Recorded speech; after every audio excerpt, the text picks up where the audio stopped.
The Willows by Algernon Blackwood. Narrated by Matthew Schmitz. 1.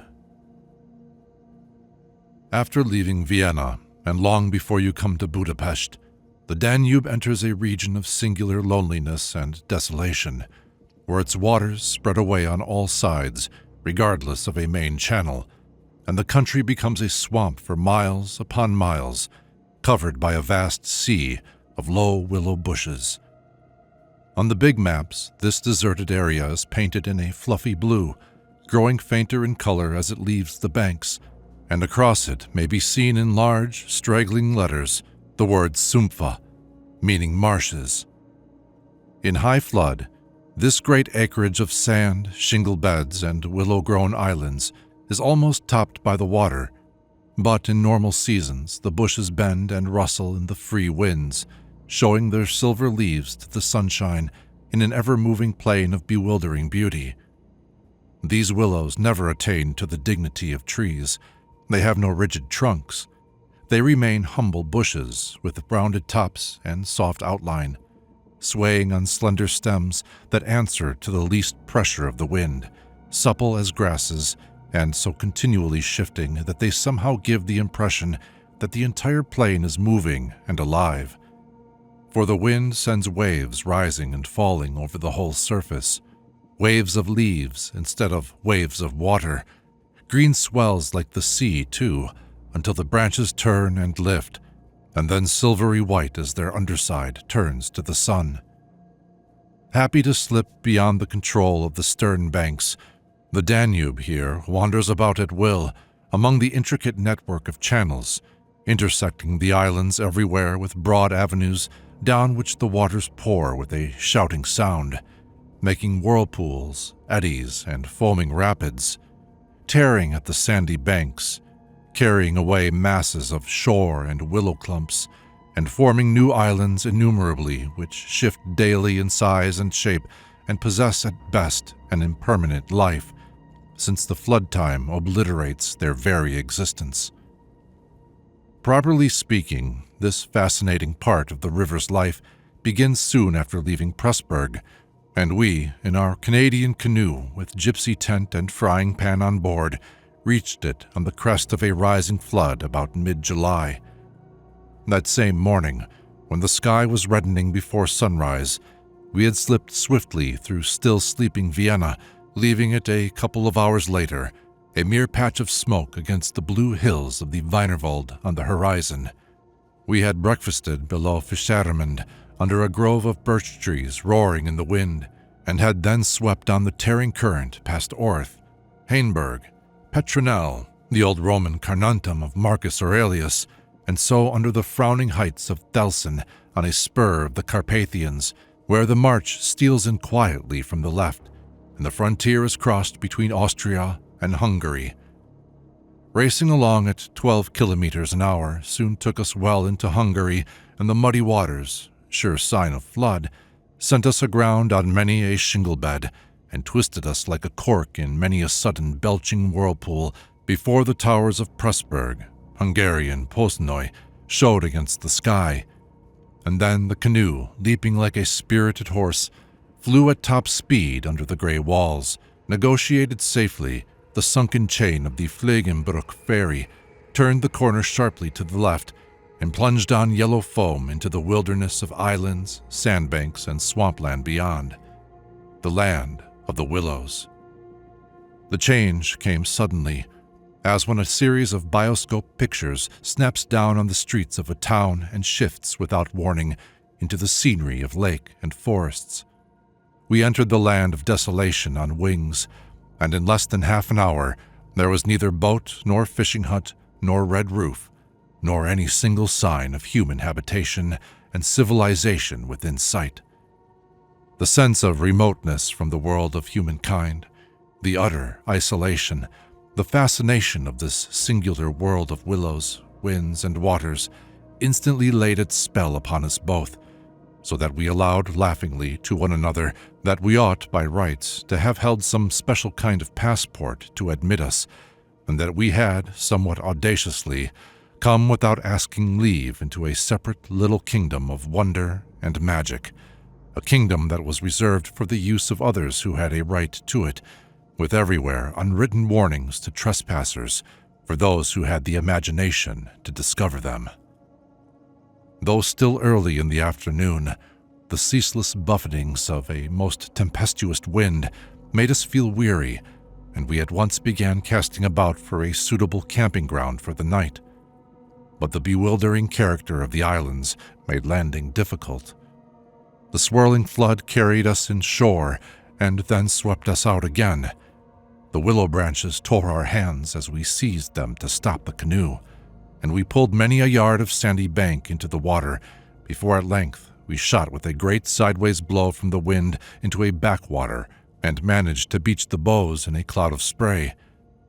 Then we lay panting and laughing after our exertions on the hot yellow sand, sheltered from the wind, and in the full blaze of a scorching sun, a cloudless blue sky above, and an immense army of dancing, shouting willow bushes, closing in from all sides, shining with spray and clapping their 1,000 little hands as though to applaud the success of our efforts.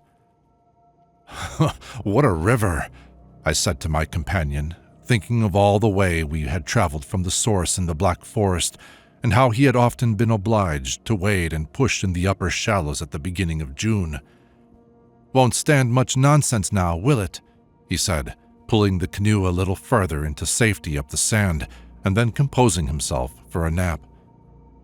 I lay by his side, happy and peaceful in the bath of the elements, water, wind, sand, and the great fire of the sun, thinking of the long journey that lay behind us and of the great stretch before us to the Black Sea, and how lucky I was to have such a delightful and charming traveling companion as my friend, the Swede. We had made many similar journeys together, but the Danube, more than any other river I knew, impressed us from the very beginning with its aliveness. From its tiny bubbling entry into the world among the pinewood gardens of Denoshingen until this moment when it began to play the great river game of losing itself among the deserted swamps, unobserved, unrestrained, it had seemed to us like following the growth of some living creature. Sleepy at first, but later developing violent desires as it became conscious of its deep soul, it rolled like some huge, fluid being through all the countries we had passed, holding our little craft on its mighty shoulders, playing roughly with us sometimes, yet always friendly and well-meaning, till at length we had come inevitably to regard it as a great personage. How indeed could it be otherwise, since it told us so much of its secret life? At night we heard it singing to the moon as we lay in our tent, uttering that odd sibilant note peculiar to itself and said to be caused by the rapid tearing of the pebbles along its bed, so great is its hurrying speed. We knew, too, the voice of its gurgling whirlpools, suddenly bubbling up on a surface previously quite calm, the roar of its shallows and swift rapids, its constant steady thundering below all mere surface sounds, and that ceaseless tearing of its icy waters at the banks. How it stood up and shouted when the rains fell flat upon its face, and how its laughter roared out when the wind blew upstream and tried to stop its growing speed. We knew all its sounds and voices, its tumblings and foamings, its unnecessary splashing against the bridges, that self-conscious chatter when there were hills to look on, the affected dignity of its speech when it passed through the little towns, far too important to laugh, and all these faint, sweet whisperings when the sun caught it fairly in some low curve and poured down upon it till the steam rose. It was full of tricks, too, in its early life before the great world knew it. There were places in the upper reaches among the Swabian forests, when yet the first whispers of its destiny had not reached it, where it elected to disappear through holes in the ground, to appear again on the other side of the porous limestone hills and start a new river with another name, leaving, too, so little water in its own bed that we had to climb out and wade and push the canoe through miles of shallows, and a chief pleasure in those early days of its irresponsible youth was to lie low, like Brer Fox, just before the little turbulent tributaries came to join it from the Alps, and to refuse to acknowledge them when in, but to run for miles side by side, the dividing line well marked, the very levels different, the Danube utterly declining to recognize the newcomer. Below Passau, however, it gave up this particular trick, for there the Inn comes in with a thundering power impossible to ignore, and so pushes and incommodes the parent river that there is hardly room for them in the long, twisting gorge that follows, and the Danube is shoved this way and that against the cliffs, and forced to hurry itself with great waves and much dashing to and fro in order to get through in time. And during the fight, our canoe slipped down from its shoulder to its breast and had the time of its life among the struggling waves. But the Inn taught the old river a lesson, and after Passau it no longer pretended to ignore new arrivals. This was many days back, of course, and since then we had come to know other aspects of the great creature, and across the Bavarian wheat plain of Straubing she wandered so slowly under the blazing June sun that we could well imagine only the surface inches were water, while below there moved, concealed as by a silken mantle, a whole army of undines, passing silently and unseen down to the sea, and very leisurely too, lest they be discovered. Much, too, we forgave her because of her friendliness to the birds and animals that haunted the shores. Cormorants lined the banks in lonely places in rows like short black palings. Gray crows crowded the shingle beds. Storks stood fishing in the vistas of shallower water that opened up between the islands, and hawks, swans, and marsh birds of all sorts filled the air with glinting wings and singing petulant cries. It was impossible to feel annoyed with the river's vagaries after seeing a deer leap with a splash into the water at sunrise and swim past the bows of the canoe. And often we saw fawns peering at us from the underbrush or looked straight into the brown eyes of a stag as we charged full tilt round a corner and entered another reach of the river. Foxes, too, everywhere haunted the banks, tripping daintily among the driftwood and disappearing so suddenly that it was impossible to see how they managed it. But now, after leaving Pressburg, everything changed a little, and the Danube became more serious. It ceased trifling. It was halfway to the Black Sea, within seeming distance almost of other, stranger countries where no tricks would be permitted or understood.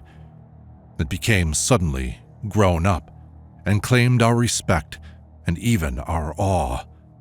It broke out into 3 arms, for one thing, that only met again 100 kilometers farther down, and for a canoe there were no indications which one was intended to be followed.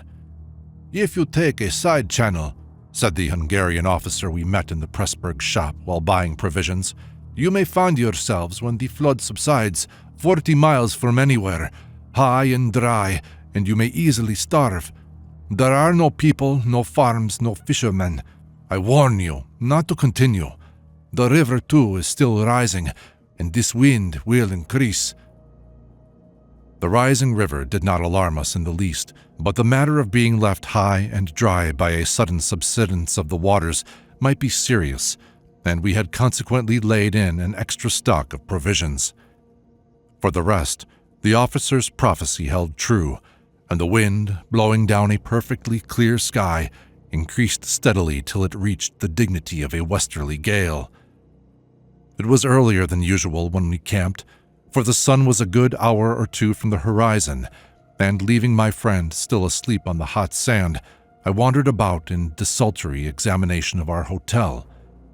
The island, I found, was less than an acre in extent, a mere sandy bank standing some 2 or 3 feet above the level of the river. The far end, pointing into the sunset, was covered with flying spray which the tremendous wind drove off the crests of the broken waves. It was triangular in shape, with the apex upstream.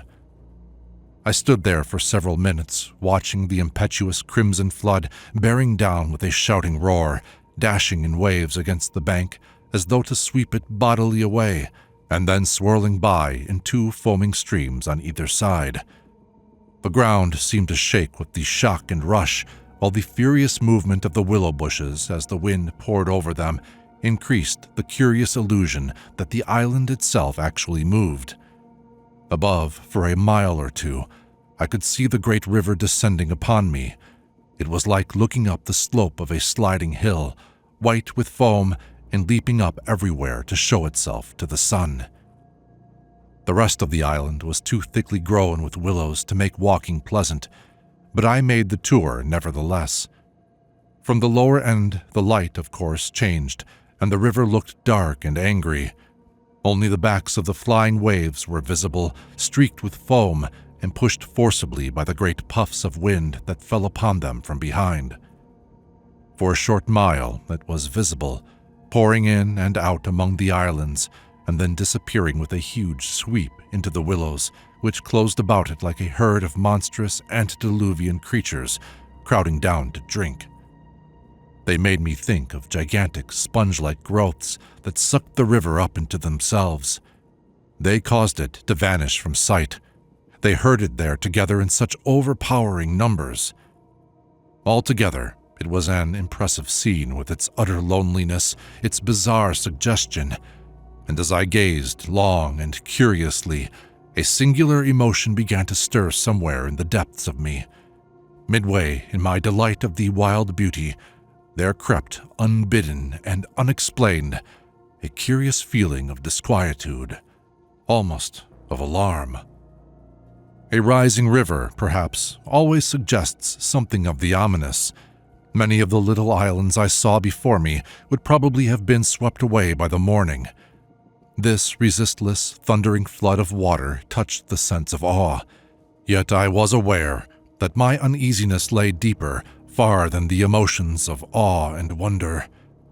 It was not that I felt, nor had it directly to do with the power of the driving wind, this shouting hurricane that might almost carry up a few acres of willows into the air and scatter them like so much chaff over the landscape. The wind was simply enjoying itself, for nothing rose out of the flat landscape to stop it, and I was conscious of sharing its great game with a kind of pleasurable excitement. Yet this novel emotion had nothing to do with the wind. Indeed, so vague was the sense of distress I experienced that it was impossible to trace it to its source and deal with it accordingly, though I was aware somehow that it had to do with my realization of our utter insignificance before this unrestrained power of the elements about me. The huge grown river had something to do with it, too, a vague, unpleasant idea that we had somehow trifled with these great elemental forces in whose power we lay helpless every hour of the day and night. For here, indeed, they were gigantically at play together, and the sight appealed to the imagination. But my emotion, so far as I could understand it, seemed to attach itself more particularly to the willow bushes, to these acres and acres of willows, crowding so thickly, growing there, swarming everywhere the eye could reach, pressing upon the river as though to suffocate it, standing in dense array, mile after mile beneath the sky, watching, waiting, listening.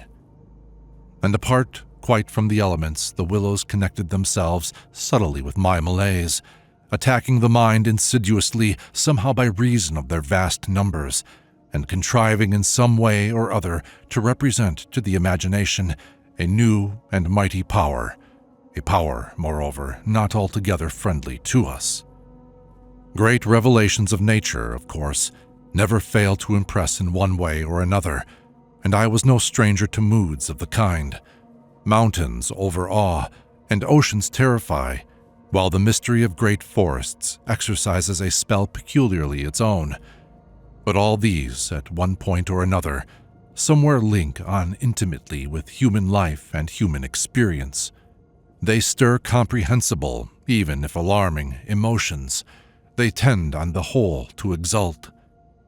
With this multitude of willows, however, it was something far different, I felt.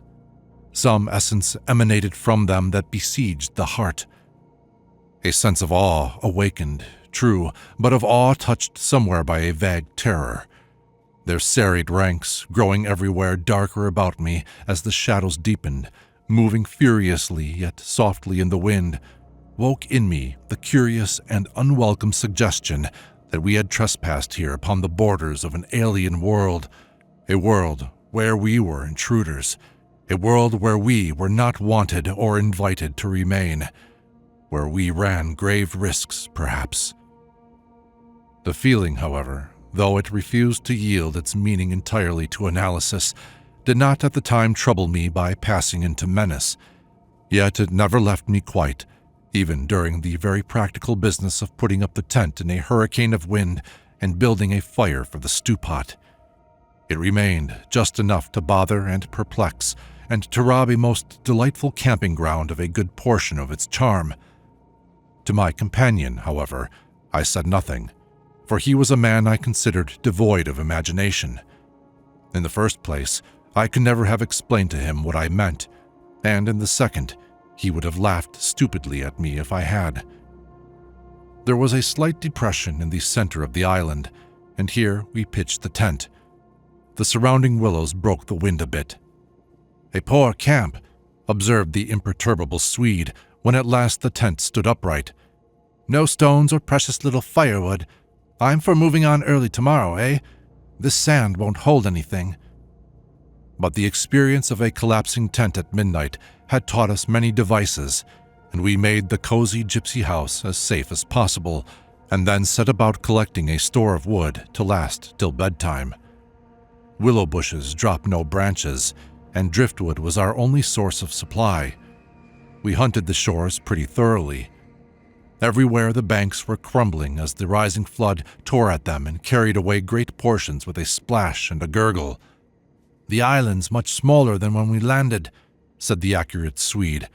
"It won't last long at this rate. We better drag the canoe close to the tent and be ready to start at a moment's notice. I shall sleep in my clothes." He was a little distance off, climbing along the bank, and I heard his rather jolly laugh as he spoke. "By Jove!" I heard him call a moment later, and turned to see what had caused his exclamation. But for the moment he was hidden by the willows, and I could not find him. "What in the world's this?" I heard him cry again, and this time his voice had become serious. I ran up quickly and joined him on the bank. He was looking over the river, pointing at something in the water. "Good heavens, it's a man's body!" he cried excitedly. "Look!" A black thing, turning over and over in the foaming waves, swept rapidly past. It kept disappearing and coming up to the surface again. It was about 20 feet from the shore, and just as it was opposite to where we stood, it lurched round and looked straight at us. We saw its eyes reflecting the sunset and gleaming an odd yellow as the body turned over. Then it gave a swift, gulping plunge and dived out of sight in a flash. "An otter, by gad!" we exclaimed in the same breath, laughing. It was an otter, alive and out on the hunt. Yet it had looked exactly like the body of a drowned man turning helplessly in the current. Far below it came to the surface once again, and we saw its black skin wet and shining in the sunlight. Then, too, just as we turned back, our arms full of driftwood, another thing happened to recall us to the riverbank. This time it really was a man, and what was more, a man in a boat. Now, a small boat on the Danube was an unusual sight at any time, but here in this deserted region and at flood time, it was so unexpected as to constitute a real event. We stood and stared. Whether it was due to the slanting sunlight or the refraction from the wonderfully illumined water, I cannot say, but whatever the cause, I found it difficult to focus my sight properly upon the flying apparition. It seemed, however, to be a man standing upright in a sort of flat-bottomed boat, steering with a long oar and being carried down the opposite shore at a tremendous pace. He apparently was looking across in our direction, but the distance was too great and the light too uncertain for us to make out very plainly what he was about. It seemed to me that he was gesticulating and making signs at us. His voice came across the water to us, shouting something furiously, but the wind drowned it so that no single word was audible. There was something curious about the whole appearance. Man, boat, signs, voice, that made an impression on me, out of all proportion to its cause. "He's crossing himself," I cried. "Look, he's making the sign of the cross." "I believe you're right," the Swede said, shading his eyes with his hand and watching the man out of sight. He seemed to be gone in a moment, melting away down there into the sea of willows, where the sun caught them in the bend of the river and turned them into a great crimson wall of beauty. Mist, too, had begun to ruse, so that the air was hazy. "But what in the world is he doing at nightfall on this flooded river?" I said, half to myself. "Where is he going at such a time? And what did he mean by his signs and shouting? Do you think he wished to warn us about something?" "He saw our smoke and thought we were spirits, probably," laughed my companion. "These Hungarians believe in all sorts of rubbish. You remember the shopwoman at Pressburg warning us that no one ever landed here because it belonged to some sort of beings outside man's world? I suppose they believe in fairies and elementals, probably demons too. That peasant in the boat saw people on the islands for the first time in his life," he added after a slight pause. "And it scared him, that's all."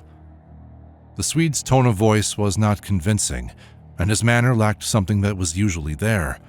I noted the change instantly while he talked, though without being able to label it precisely. "If they had enough imagination," I laughed loudly. I remember trying to make as much noise as I could. "They might well people a place like this with the old gods of antiquity. The Romans must have haunted all this region more or less with their shrines and sacred groves and elemental deities." The subject dropped, and we returned to our stew pot, for my friend was not given to imaginative conversation as a rule. Moreover, just then I remember feeling distinctly glad that he was not imaginative. His stolid, practical nature suddenly seemed to me welcome and comforting. It was an admirable temperament, I felt. He could steer down rapids like a red Indian, shoot dangerous bridges and whirlpools better than any white man I ever saw in a canoe. He was a grand fellow for an adventurous trip, a tower of strength when untoward things happened. I looked at his strong face and light curly hair as he staggered along under his pile of driftwood, twice the size of mine, and I experienced a feeling of relief. Yes, I was distinctly glad just then that the Swede was what he was, and that he never made remarks that suggested more than they said. "The river's still rising, though," he added, as if following out some thoughts of his own and dropping his load with a gasp. "This island will be under water in 2 days if it goes on." "I wish the wind would go down," I said. "I don't care a fig for the river." The flood, indeed, had no terrors for us. We could get off at 10 minutes' notice, and the more water, the better we liked it. It meant an increasing current and the obliteration of the treacherous shingle beds that so often threatened to tear the bottom out of our canoe. Contrary to our expectations, the wind did not go down with the sun. It seemed to increase with the darkness, howling overhead and shaking the willows round us like straws. Curious sounds accompanied it sometimes, like the explosion of heavy guns, and it fell upon the water and the island in great flat blows of immense power. It made me think of the sounds a planet must make, could we only hear it, driving along through space. But the sky kept wholly clear of clouds, and soon after supper, the full moon rose up in the east and covered the river and the plain of shouting willows with a light like the day. We lay on the sandy patch beside the fire, smoking, listening to the noises of the night around us, and talking happily of the journey we had already made, and of our plans ahead. The map lay spread in the door of the tent, but the high wind made it hard to study, and presently we lowered the curtain and extinguished the lantern. The firelight was enough to smoke and see each other's faces by, and the sparks flew about overhead like fireworks. A few yards beyond, the river gurgled and hissed, and from time to time a heavy splash announced the falling away of further portions of the bank. Our talk, I noticed, had to do with the faraway scenes and incidents of our first camps in the Black Forest, or of other subjects altogether remote from the present setting, for neither of us spoke of the actual moment more than was necessary. almost as though we had agreed tacitly to avoid discussion of the camp and its incidents. Neither the otter nor the boatman, for instance, received the honor of a single mention, though ordinarily these would have furnished discussion for the greater part of the evening. They were, of course, distinct events in such a place. The scarcity of wood made it a business to keep the fire going, for the wind that drove the smoke in our faces wherever we sat helped at the same time to make a forced draught. We took it in turn to make some foraging expeditions into the darkness, and the quantity the Swede brought back always made me feel that he took an absurdly long time finding it. For the fact was, I did not care much about being left alone, and yet it always seemed to be my turn to grub about among the bushes or scramble along the slippery banks in the moonlight. The long day's battle with wind and water, such wind and such water, had tired us both, and an early bed was the obvious program. Yet neither of us made the move for the tent. We lay there, tending the fire, talking in desultory fashion, peering about us into the dense willow bushes and listening to the thunder of wind and river. The loneliness of the place had entered our very bones, and silence seemed natural, for after a bit the sound of our voices became a trifle unreal and forced. Whispering would have been the fitting mode of communication, I felt, and the human voice, always rather absurd amid the roar of the elements, now carried with it something almost illegitimate. It was like talking out loud in church, or in some place where it was not lawful, perhaps not quite safe, to be overheard. The eeriness of this lonely island, set among a million willows, swept by a hurricane and surrounded by hurrying deep waters, touched us both, I fancy. Untrodden by man, almost unknown to man, it lay there beneath the moon, remote from human influence on the frontier of another world, an alien world, a world tenanted by willows only and the souls of willows. And we, in our rashness, had dared to invade it, even to make use of it. Something more than the power of its mystery stirred in me as I lay on the sand, feet to fire, and peered up through the leaves at the stars. For the last time, I rose to get firewood. "When this is burnt up," I said firmly, "I shall turn in," and my companion watched me lazily as I moved off into the surrounding shadows. For an unimaginative man, I thought he seemed unusually receptive that night, unusually open to suggestion of things other than sensory. He too was touched by the beauty and loneliness of the place. I was not altogether pleased, I remember, to recognize this slight change in him, and instead of immediately collecting sticks, I made my way to the far point of the island where the moonlight on plain and river could be seen to better advantage. The desire to be alone had come suddenly upon me. My former dread returned in force. There was a vague feeling in me I wished to face and probe to the bottom. When I reached the point of sand jutting out among the waves, the spell of the place descended upon me with a positive shock. No mere scenery could have produced such an effect. There was something more here, something to alarm. I gazed across the waste of wild waters. I watched the whispering willows. I heard the ceaseless beating of the tireless wind, and one and all, each in its own way, stirred in me this sensation of a strange distress. But the willows especially. Forever they went on chattering and talking among themselves, laughing a little, shrilly crying out, sometimes sighing. But what it was they made so much to do about belonged to the secret life of the great plain they inhabited, and it was utterly alien to the world I knew, or to that of the wild yet kindly elements. They made me think of a host of beings from another plane of life, another evolution altogether perhaps, all discussing a mystery known only to themselves. I watched them moving busily together, oddly shaking their big, bushy heads, twirling their myriad leaves even when there was no wind. They moved of their own will, as though alive, and they touched, by some incalculable method, my own keen sense of the horrible. There they stood in the moonlight, like a vast army surrounding our camp, shaking their innumerable silver spears defiantly, formed all ready for an attack. The psychology of places, for some imaginations at least, is very vivid. For the wanderer, especially, camps have their note, either of welcome or rejection. At first, it may not always be apparent, because the busy preparations of tent and cooking prevent. But with the first pause, after supper usually, it comes and announces itself. And the note of this willow camp now became unmistakably plain to me. We were interlopers, trespassers. We were not welcomed. The sense of unfamiliarity grew upon me as I stood there watching. We touched the frontier of a region where our presence was resented. For a night's lodging we might perhaps be tolerated, but for a prolonged and inquisitive stay, no. By all the gods of the trees and wilderness, no. We were the first human influences upon this island, and we were not wanted. The Willows were against us.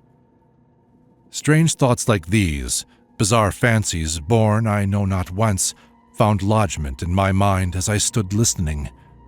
What, I thought, if, after all, these crouching willows proved to be alive?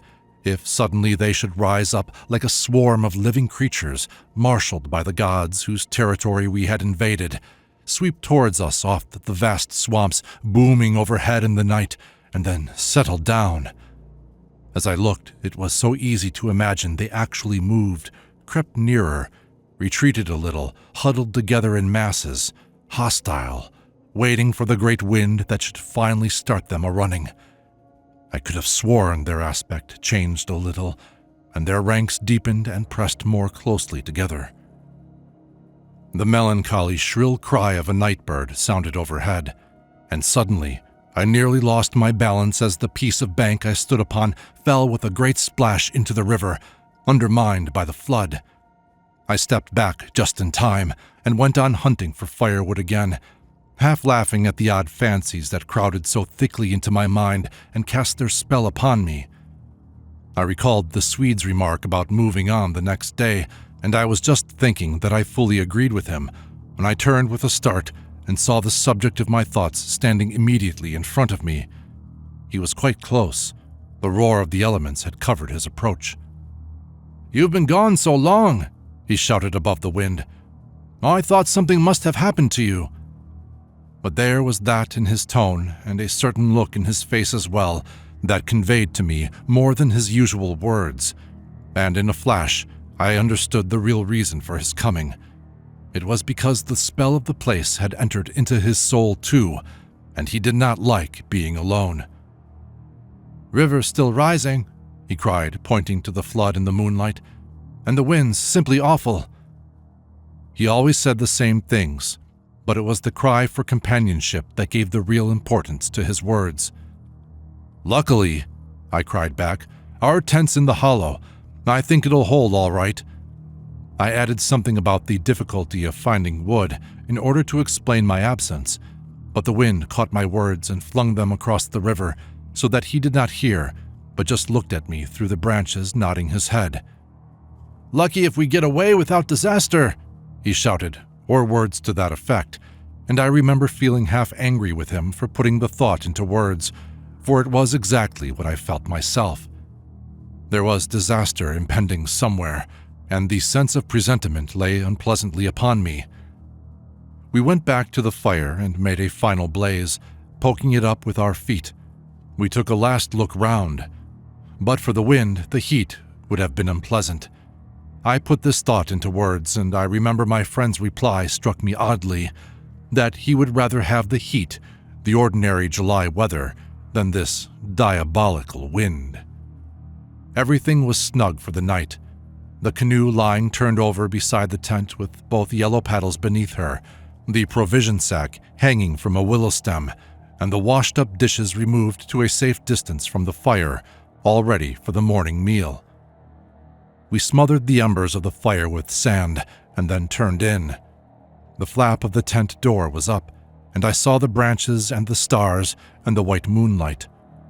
The shaking willows and the heavy buffetings of the wind against our taut little house were the last things I remembered as sleep came down and covered all with its soft and delicious forgetfulness. 2. Suddenly, I found myself lying awake, peering from my sandy mattress through the door of the tent. I looked at my watch pinned against the canvas and saw by the bright moonlight that it was past 12 o'clock, the threshold of a new day, and I had therefore slept a couple of hours. The Swede was asleep still beside me. The wind howled as before. Something plucked at my heart and made me feel afraid. There was a sense of disturbance in my immediate neighborhood. I sat up quickly and looked out. The trees were swaying violently to and fro as the gusts smote them, but our little bit of green canvas lay snugly safe in the hollow, for the wind passed over it without meeting enough resistance to make it vicious. The feeling of disquietude did not pass, however, and I crawled quietly out of the tent to see if our belongings were safe, and I moved carefully so as not to awaken my companion. A curious excitement was on me. I was halfway out, kneeling on all fours, when my eye first took in that the tops of the bushes opposite, with their moving tracery of leaves, made shapes against the sky. I sat back on my haunches and stared. It was incredible, surely, but there, opposite and slightly above me, were shapes of some indeterminate sort among the willows, and as the branches swayed in the wind, they seemed to group themselves about these shapes, forming a series of monstrous outlines that shifted rapidly beneath the moon. Close, about 50 feet in front of me, I saw these things. My first instinct was to awaken my companion, that he too might see them, but something made me hesitate. The sudden realization, probably, that I should not welcome corroboration. And meanwhile, I crouched there, staring in amazement with smarting eyes. I was wide awake. I remember saying to myself that I was not dreaming. They first became properly visible, these huge figures, just within the tops of the bushes. Immense, bronze-colored, moving and wholly independent of the swaying of the branches. I saw them plainly and noted, now I came to examine them more calmly, that they were very much larger than human, and indeed, that something in their appearance proclaimed them to be not human at all. Certainly, they were not merely the moving tracery of the branches against the moonlight. They shifted independently. They rose upwards in a continuous stream from earth to sky, vanishing utterly as soon as they reached the dark of the sky. They were interlaced one with another, making a great column, and I saw their limbs and huge bodies melting in and out of each other, forming this serpentine line that bent and swayed and twisted spirally with the contortions of the wind-tossed trees. They were nude, fluid shapes, passing up the bushes within the leaves almost, rising up in a living column into the heavens. Their faces I never could see. Unceasingly, they poured upwards, swaying in great bending curves with a hue of dull bronze upon their skins. I stared, trying to force every atom of vision from my eyes. For a long time, I thought they must every moment disappear and resolve themselves into the movements of the branches and prove to be an optical illusion. I searched everywhere for a proof of reality, when all the while I understood quite well that the standard of reality had changed. For the longer I looked, the more certain I became that these figures were real and living, though perhaps not according to the standards that the camera and the biologist would insist upon. Far from feeling fear, I was possessed with a sense of awe and wonder, such as I have never known. I seemed to be gazing at the personified elemental forces of this haunted and primeval region. Our intrusion had stirred the powers of the place into activity. It was we who were the cause of the disturbance, and my brain filled to bursting with stories and legends of the spirits and deities of places that have been acknowledged and worshipped by men in all ages of the world's history. But before I could arrive at any possible explanation, something impelled me to go farther out and I crept forward on the sand and stood upright. I felt the ground still warm under my bare feet. The wind tore at my hair and face, and the sound of the river burst upon my ears with a sudden roar. These things I knew were real and proved that my senses were acting normally, yet the figures still rose from earth to heaven, silent, majestically, in a great spiral of grace and strength that overwhelmed me at length with a genuine deep emotion of worship. I felt I must fall down and worship, absolutely worship. Perhaps in another minute I might have done so, when a gust of wind swept against me with such force that it blew me sideways, and I nearly stumbled and fell. It seemed to shake the dream violently out of me. At least it gave me another point of view somehow. The figures still remained, still ascended into heaven from the heart of the night, but my reason at last began to assert itself. It must be a subjective experience, I argued, nonetheless real for that, but still subjective. The moonlight and the branches combined to work out of these pictures upon the mirror of my imagination, and for some reason I projected them outwards and made them appear objective. I knew this must be the case, of course. I took courage and began to move forward across the open patches of sand. By Jove, though, was it all hallucination? Was it merely subjective? Did not my reason argue in the old futile way from the little standard of the known? I only know that great column of figures ascended darkly into the sky for what seemed a very long period of time, and with a very complete measure of reality, as most men are accustomed to gauge reality. Then suddenly, they were gone.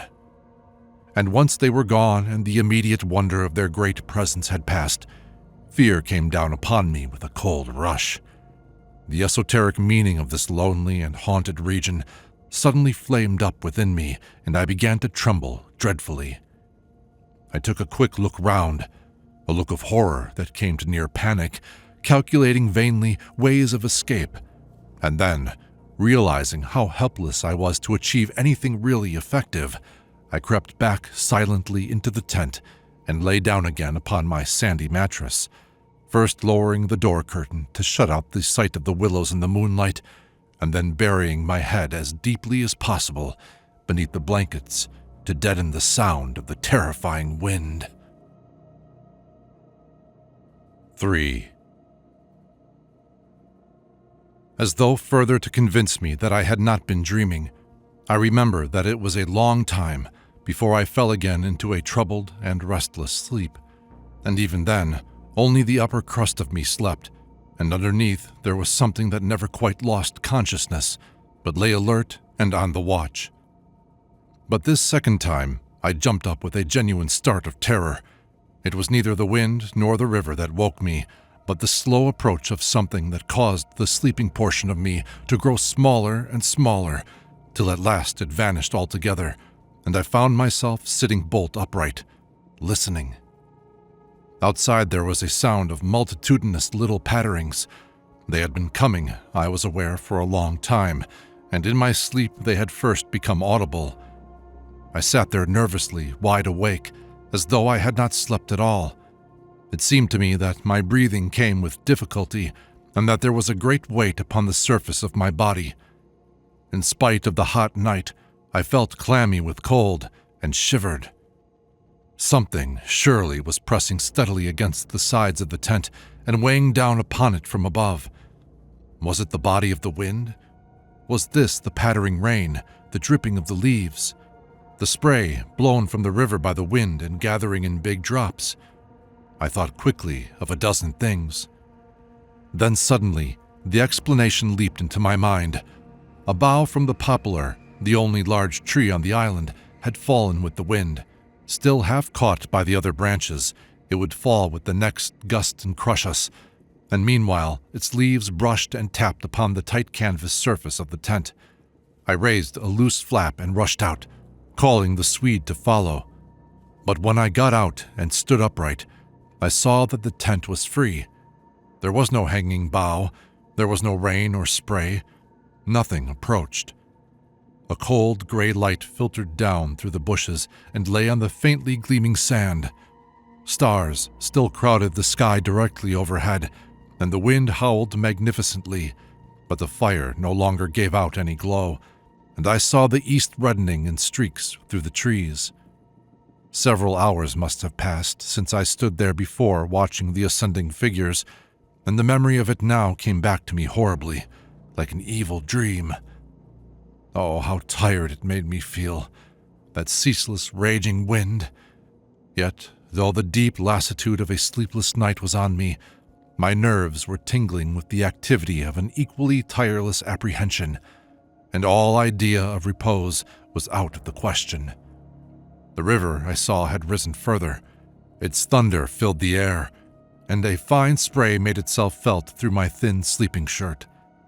Yet nowhere did I discover the slightest evidence of anything to cause alarm. This deep, prolonged disturbance in my heart remained wholly unaccounted for. My companion had not stirred when I called him, and there was no need to waken him now. I looked about me carefully, noting everything. The turned-over canoe, the yellow paddles, 2 of them, I'm certain, the provision sack, and the extra lantern hanging together from the tree, and, crowding everywhere about me, enveloping all, the willows, those endless, shaking willows. A bird uttered its morning cry, and a string of duck passed with whirring flight overhead in the twilight. The sand whirled, dry and stinging about my bare feet in the wind. I walked round the tent, and then went out a little way into the bush so that I could see across the river to the farther landscape, and the same profound yet indefinable emotion of distress seized upon me again as I saw the interminable sea of bushes stretching to the horizon, looking ghostly and unreal in the wan light of dawn. I walked softly here and there, still puzzling over that odd sound of infinite pattering, and of that pressure upon the tent that had wakened me. It must have been the wind, I reflected, the wind bearing upon the loose, hot sand, driving the dry particles smartly against the taut canvas, the wind dropping heavily upon our fragile roof. Yet all the time, my nervousness and malaise increased appreciably. I crossed over to the farther shore and noted how the coastline had altered in the night, and what masses of sand the river had torn away. I dipped my hands and feet into the cool current and bathed my forehead. Already there was a glow of sunrise in the sky and the exquisite freshness of coming day. On my way back, I passed purposely beneath the very bushes where I had seen the column of figures rising into the air, and midway among the clumps, I suddenly found myself overtaken by a sense of vast terror.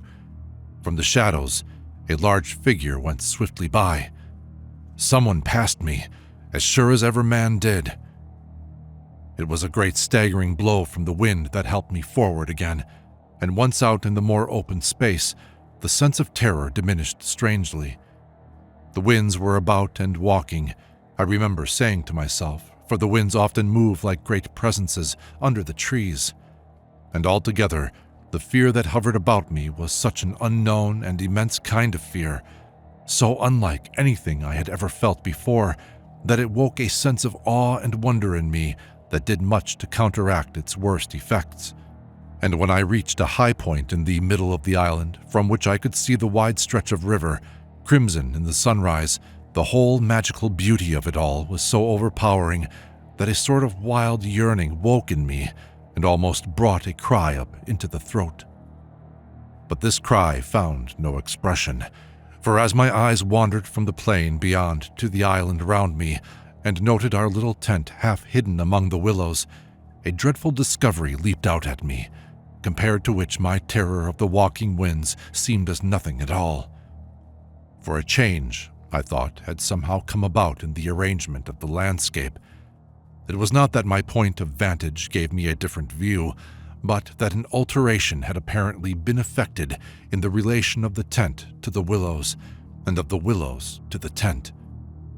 Surely the bushes now crowded much closer, unnecessarily, unpleasantly close. They had moved nearer. creeping with silent feet over the shifting sands, drawing imperceptibly nearer by soft, unhurried movements. The willows had come closer during the night. But had the wind moved them, or had they moved of themselves? I recalled the sound of infinite small patterings and the pressure upon the tent and upon my own heart that caused me to wake in terror. I swayed for a moment in the wind like a tree, finding it hard to keep my upright position on the sandy hillock.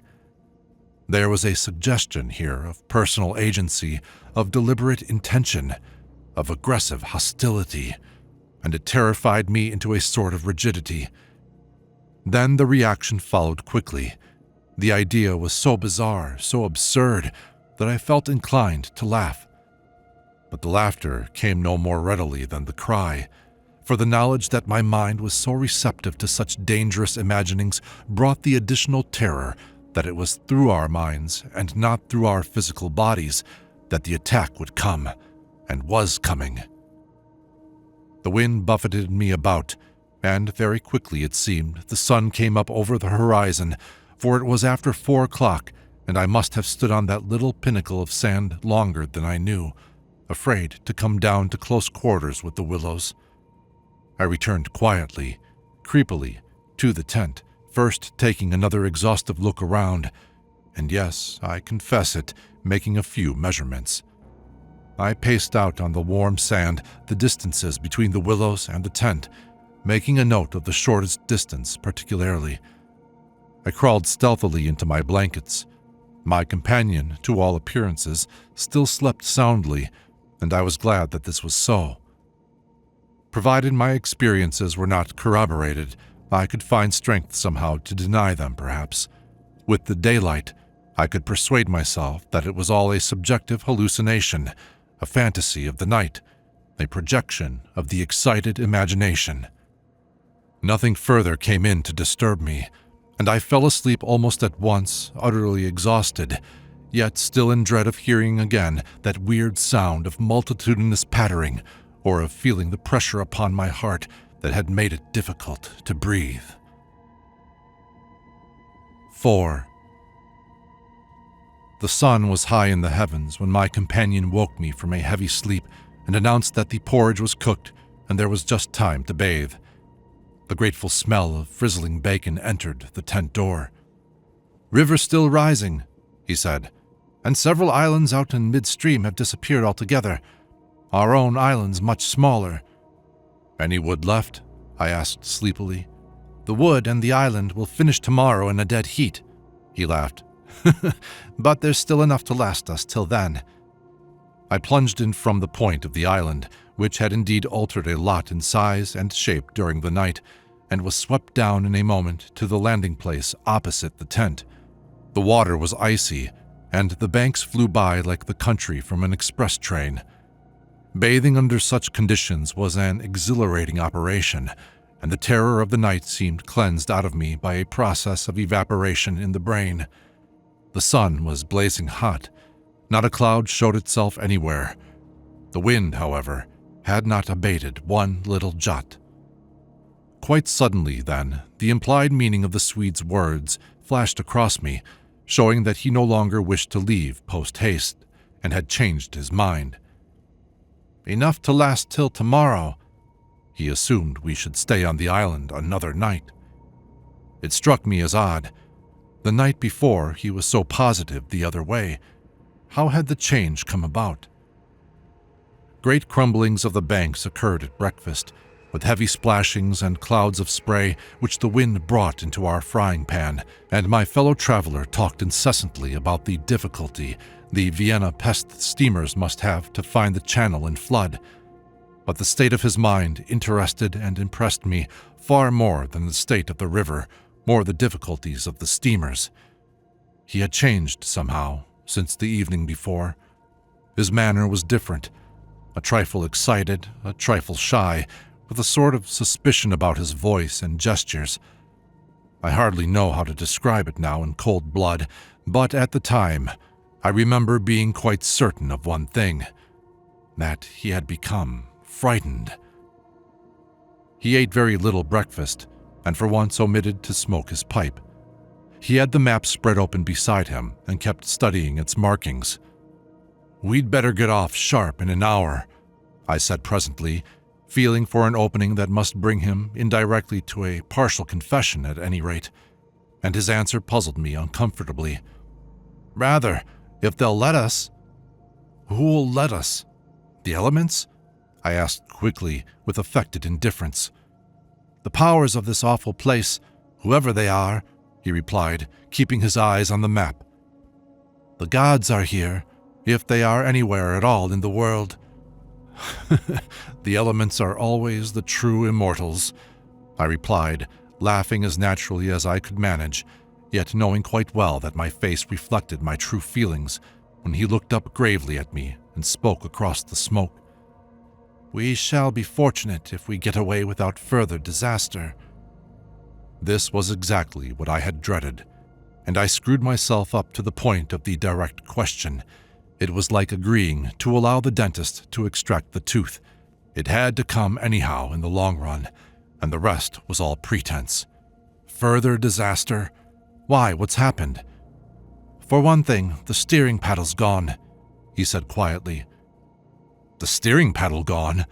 I repeated, greatly excited, for this was our rudder, and the Danube in flood without a rudder was suicide.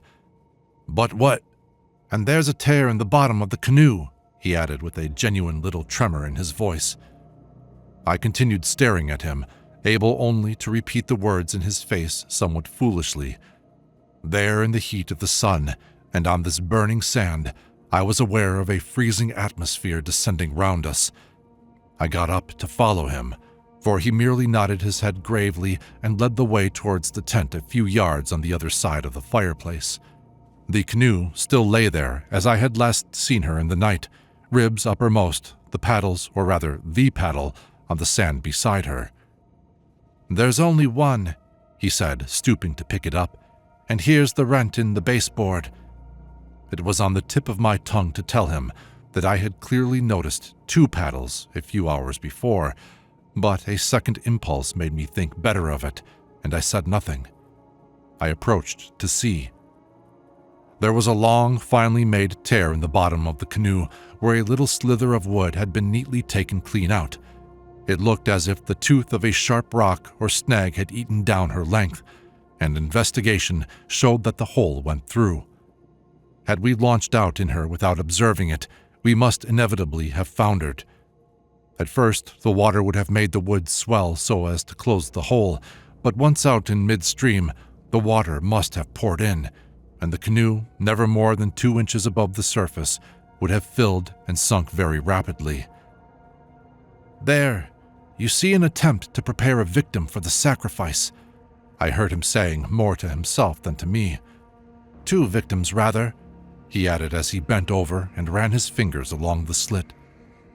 I began to whistle, a thing I always do unconsciously when utterly nonplussed, and purposely paid no attention to his words. I was determined to consider them foolish. "It wasn't there last night," he said presently, straightening up from his examination and looking anywhere but at me. "We must have scratched her in the landing, of course," I stopped whistling to say. "The stones are very sharp." I stopped abruptly, for at that moment he turned round and met my eye squarely. I knew just as well as he did how impossible my explanation was. There were no stones to begin with. "And then there's this to explain too," he added quietly, handing me the paddle and pointing to the blade. A new and curious emotion spread freezingly over me as I took and examined it. The blade was scraped down all over, beautifully scraped, as though someone had sandpapered it with care, making it so thin that the first vigorous stroke must have snapped it off at the elbow. "One of us walked in his sleep and did this thing," I said feebly. Or it has been filed by the constant stream of sand particles blown against it by the wind, perhaps." "Ah," said the Swede, turning away, laughing a little. "You can explain everything. The same wind that caught the steering paddle and flung it so near the bank that it fell in with the next lump that crumbled," I called out after him, absolutely determined to find an explanation for everything he showed me. "I see," he shouted back, turning his head to look at me before disappearing among the willow bushes. Once alone with these perplexing evidences of personal agency, I think my first thoughts took the form of, one of us must have done this thing, and it certainly was not I. But my second thought decided how impossible it was to suppose, under all the circumstances, that either of us had done it. That my companion, the trusted friend of a dozen similar expeditions, could have knowingly had a hand in it was a suggestion not to be entertained for a moment. Equally absurd seemed the explanation that this imperturbable and densely practical nature had suddenly become insane and was busied with insane purposes. Yet the fact remained that what disturbed me most and kept my fear actively alive even in this blaze of sunshine and wild beauty was the clear certainty that some curious alteration had come about in his mind, that he was nervous, timid, suspicious, aware of goings-on he did not speak about, watching a series of secret and hitherto unmentionable events, waiting, in a word, for a climax that he expected, and I thought expected very soon. This grew up in my mind intuitively. I hardly knew how. I made a hurried examination of the tent and its surroundings, but the measurements of the night remained the same. There were deep hollows formed in the sand, I now noticed for the first time, basin-shaped and of various depths and sizes, varying from that of a teacup to a large bowl. The wind, no doubt, was responsible for these miniature craters, just as it was for lifting the paddle and tossing it towards the water.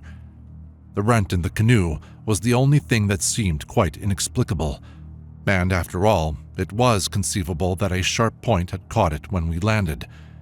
The examination I made of the shore did not assist this theory, but all the same I clung to it with that diminishing portion of my intelligence, which I called my reason. An explanation of some kind was an absolute necessity, just as some working explanation of the universe is necessary, however absurd, to the happiness of every individual who seeks to do his duty in the world and face the problems of life. The simile seemed to me at the time an exact parallel. I at once set the pitch melting, and presently the Swede joined me at the work, though under the best conditions in the world the canoe could not be safe for traveling till the following day. I drew his attention casually to the hollows in the sand. "Yes," he said, "I know. They're all over the island, but you can explain them, no doubt." "Wind, of course," I answered without hesitation. "Have you never watched those little whirlwinds in the street that twist and twirl everything into a circle? This sand's loose enough to yield, that's all." He made no reply, and we worked on in silence for a bit. I watched him surreptitiously all the time, and I had an idea he was watching me. He seemed, too, to be always listening attentively to something I could not hear, or perhaps for something that he expected to hear, for he kept turning about and staring into the bushes, and up into the sky, and out across the water where it was visible through the openings among the willows. Sometimes he even put his hand to his ear and held it there for several minutes. He said nothing to me, however, about it, and I asked no questions. And meanwhile, as he mended that torn canoe with the skill and address of a Red Indian, I was glad to notice his absorption in the work, for there was a vague dread in my heart that he would speak of the changed aspect of the willows. And if he had noticed that, my imagination could no longer be held a sufficient explanation of it. At length, after a long pause, he began to talk. "Queer thing," he added in a hurried sort of voice, as though he wanted to say something and get it over. "Queer thing, I mean, about that otter last night." I had expected something so totally different that he caught me with surprise, and I looked up sharply. "Shows how lonely this place is. Otters are awfully shy things." "I don't mean that, of course," he interrupted. "I mean, do you think it really was an otter?" "What else, in the name of heaven? What else?" You know, I saw it before you did, and at first it seemed so much bigger than an otter. The sunset as you looked upstream magnified it, or something, I replied. He looked at me absently a moment, as though his mind were busy with other thoughts. It had such extraordinary yellow eyes, he went on half to himself. That was the sun, too. I laughed, a trifle boisterously. I suppose you'll wonder what next if that fellow in the boat. I suddenly decided not to finish the sentence. He was in the act again of listening, turning his head to the wind, and something in the expression of his face made me halt. The subject dropped, and we went on with our caulking. Apparently, he had not noticed my unfinished sentence. 5 minutes later, however, he looked at me across the canoe, the smoking pitch in his hand, his face exceedingly grave. I did rather wonder, if you want to know, he said slowly, what that thing in the boat was. I remember thinking at the time it was not a man. The whole business seemed to rise quite suddenly out of the water. I laughed again boisterously in his face, but this time there was impatience and a strain of anger too in my feeling. Look here now, I cried.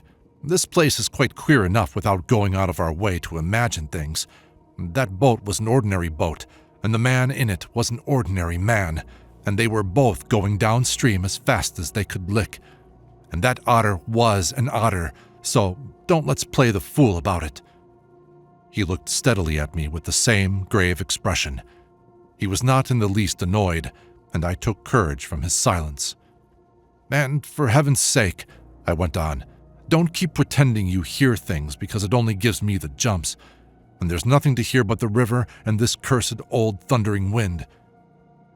You fool, he answered in a low, shocked voice. You utter fool.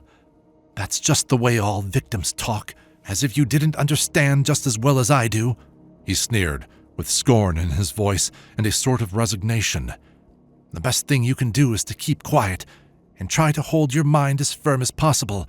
This feeble attempt at self-deception only makes the truth harder when you're forced to meet it. My little effort was over, and I found nothing more to say, for I knew quite well his words were true, and that I was the fool, not he. Up to a certain stage in the adventure, he kept ahead of me easily, and I think I felt annoyed to be out of it, to be thus proved less psychic, less sensitive than himself to these extraordinary happenings, and half ignorant all the time of what was going on under my very nose. He knew from the very beginning, apparently, but at the moment I wholly missed the point of his words about the necessity of there being a victim, and that we ourselves were destined to satisfy the want. I dropped all pretense thenceforward, but thenceforward, likewise, my fear increased steadily to the max. But you're quite right about one thing, he added before the subject passed, and that is that we're wiser not to talk about it, or even to think about it, because what one thinks finds expression in words, and what one says happens. That afternoon, while the canoe dried and hardened, we spent trying to fish, testing the leak, collecting wood, and watching the enormous flood of rising water. Masses of driftwood swept near our shores sometimes, and we fished for them with long willow branches. The island grew perceptibly smaller as the banks were torn away with great gulps and splashes. The weather kept brilliantly fine till about 4 o'clock, and then, for the first time for 3 days, the wind showed signs of abating.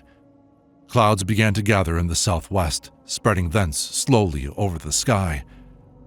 This lessening of the wind came as a great relief, for the incessant roaring, banging, and thundering had irritated our nerves. Yet the silence that came about 5 o'clock with its sudden cessation was in a manner quite as oppressive. The booming of the river had everything in its own way then.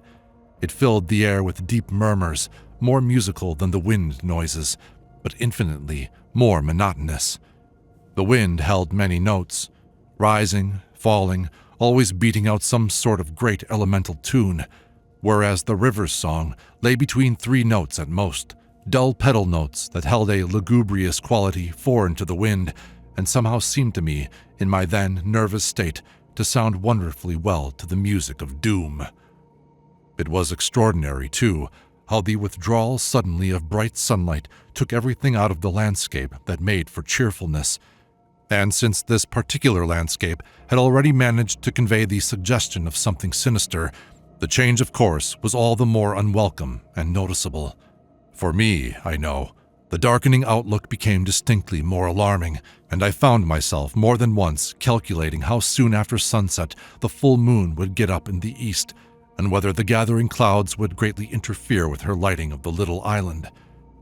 With this general hush of the wind, though it still indulged in occasional brief gusts, the river seemed to me to grow blacker, the willows to stand more densely together.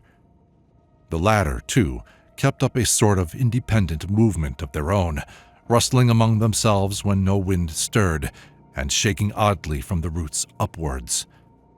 When common objects in this way become charged with the suggestion of horror, they stimulate the imagination far more than things of unusual appearance.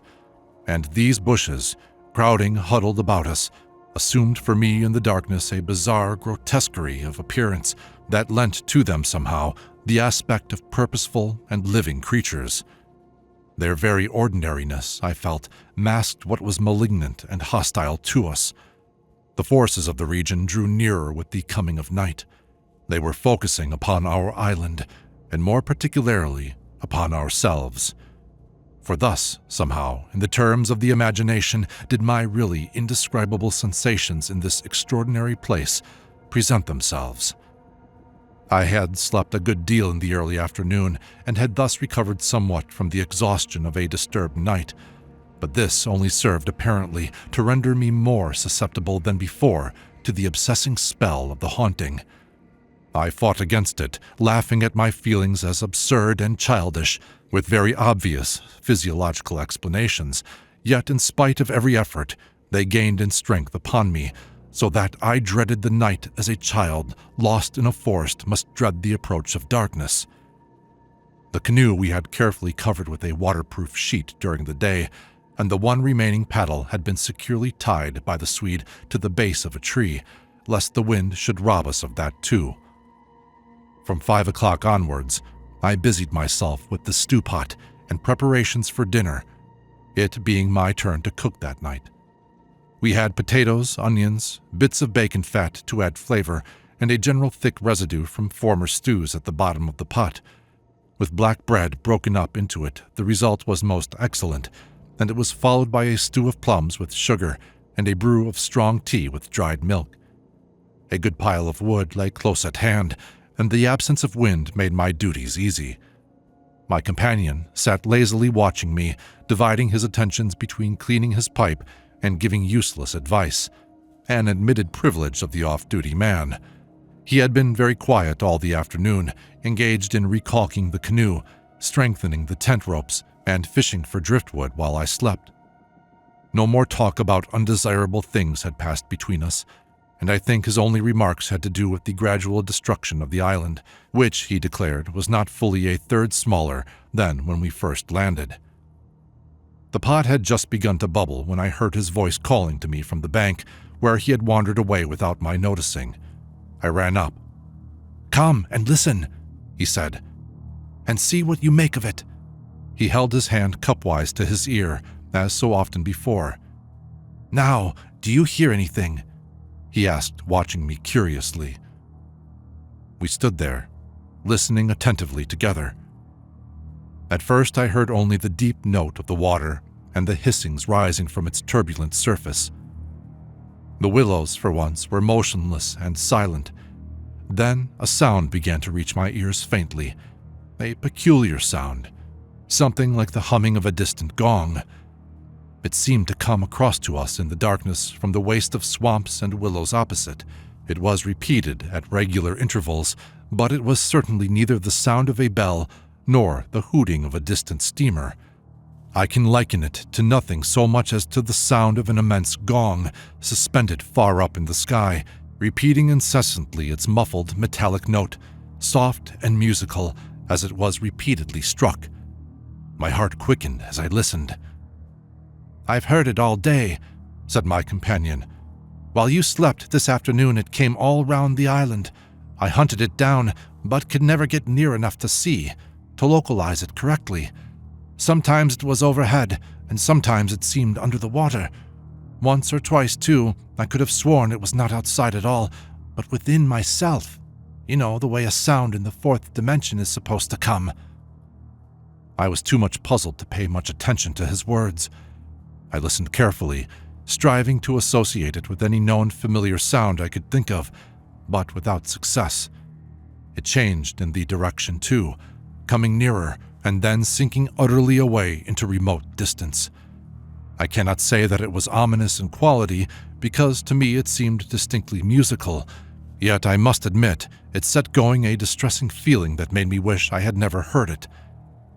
"The wind blowing in those sand funnels," I said, determined to find an explanation, "or the bushes rubbing together after the storm, perhaps." "It comes off the whole swamp," my friend answered. "It comes from everywhere at once." He ignored my explanations. "It comes from the willow bushes somehow." "But now the wind has dropped," I objected. "The willows can hardly make a noise by themselves, can they?" His answer frightened me, first because I had dreaded it, and secondly, because I knew intuitively it was true. "It is because the wind has dropped we now hear it. It was drowned before. It is the cry, I believe, of the—" I dashed back to my fire, warned by the sound of bubbling that the stew was in danger, but determined at the same time to escape further conversation. I was resolute, if possible, to avoid the exchanging of views. I dreaded, too, that he would begin about the gods or the elemental forces or something else disquieting, and I wanted to keep myself well in hand for what might happen later. There was another night to be faced before we escaped from this distressing place, and there was no knowing yet what it might bring forth. "Come and cut up bread for the pot," I called to him, vigorously stirring the appetizing mixture. That stew pot held sanity for us both, and the thought made me laugh. He came over slowly and took the provision sack from the tree, fumbling in its mysterious depths, and then emptying the entire contents upon the ground sheet at his feet. "Hurry up," I cried. "It's boiling."